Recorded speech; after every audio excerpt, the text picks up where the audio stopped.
যে আয়নাঘরের গল্প আপনারা শুনেছেন, এক একজনের সাথে কিন্তু এক এক রকমের আচরণ করা হয়।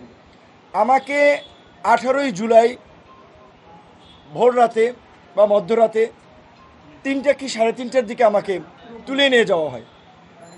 আমি তো আমার ছোট বাচ্চা আমার কাপড়ে প্রস্রাব করে দিয়েছিল, আমার কাপড়টা ভিজা।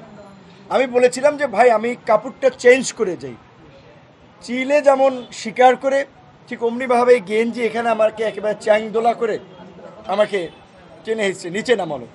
আমার বাচ্চা প্রস্রাব করা কাপড়টা পর্যন্ত আমাকে চেঞ্জ করতে দিল, আমার পায়ের জুতাটা পর্যন্ত আমাকে নিতে দেয় নাই। কিন্তু গাড়িতে উঠেই এই জম টুপি বলে যেটা, কালো টুপি পরাইলো, হাই সাউন্ডে মিউজিক গাড়িতে, অর্থাৎ যেন আশপাশের কোনো শব্দ টব্দ আমি শুনতে না পাই।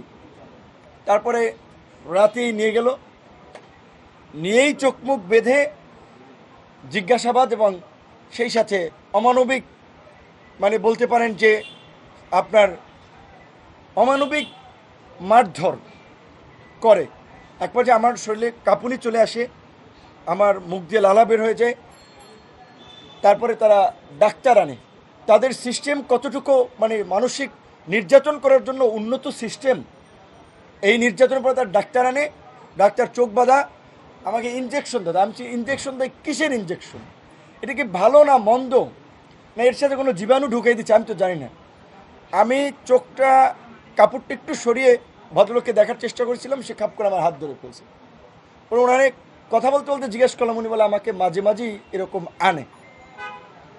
তারপরে রাতে ঘুমেই পড়ি, সকালবেলা খাবার দেয় অন্ধকার ঘরেই।